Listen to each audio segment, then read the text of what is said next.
tatlong kaanak ni Leo Echegaray, yung unang Pinoy na sumalang sa lethal injection noong 1999 dahil sa kasong panggagahasa sa kanyang anak o stepdaughter. Kabilang sa 6 na aresto sa isinagawang bypass operation ng QCPD. Ay, mabuti hindi sumakay ito sa bus. Nagbiyahing heaven at nakipagkita sa tiyuhin nila. Mabuti na lang. Sa hiwalay na operasyon, 4 na iba pa kasama ang 2 minor de edad. Nahulihan rin na siya mo. Takaw! Narito ang report. Arestado sa isinagawang bypass operation ng 6 na individual, kabilang ang isang babae sa barangay San Antonio, Quezon City, kaninang madaling araw. 500 pisong halaga ng shabu ang nabili sa target na si Norman Echegaray, 30 anyos. Si Norman ay pamangkin ni Leo Echegaray, ang kauna-unahang Pilipinong sumalang sa parusang kamatayan sa pamamagitan ng lethal injection dahil sa kasong rape noong 1999.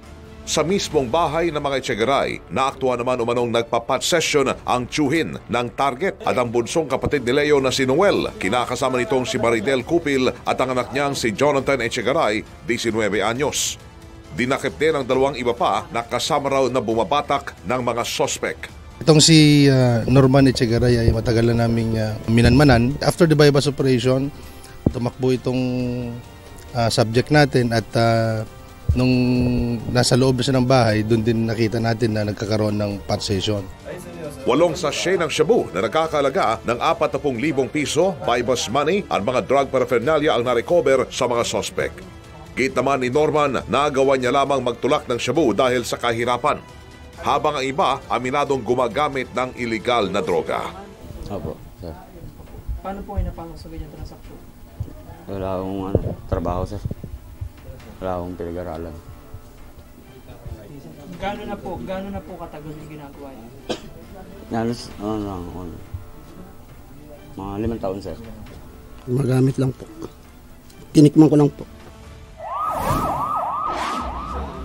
Huli sa operasyon ng 4 na lalaki, kabilang ang 2 minor de edad na sangkot umano sa iligal na droga sa barangay Baisa kaninang madaling araw. 200 pisong halaga ng shabu ang nabili ng nagpanggap na asset kay Benedict Manansala, 38 anyos. Dinakip din ang 3 iba pa na naaktuhan umanong gumagamit ng iligal na droga.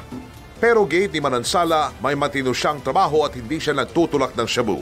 Sabi po kayo nagbebenta ng shabu. Hindi po totoo. Narecover sa mga sospek ang 7 sachet ng shabu na nagkakalaga ng higit 30,000 piso. Kasong paglabag sa RA 9165 ang kakaharapin ng lahat ng mga nahuli. Weng de la Peña, Radio Pilipinas.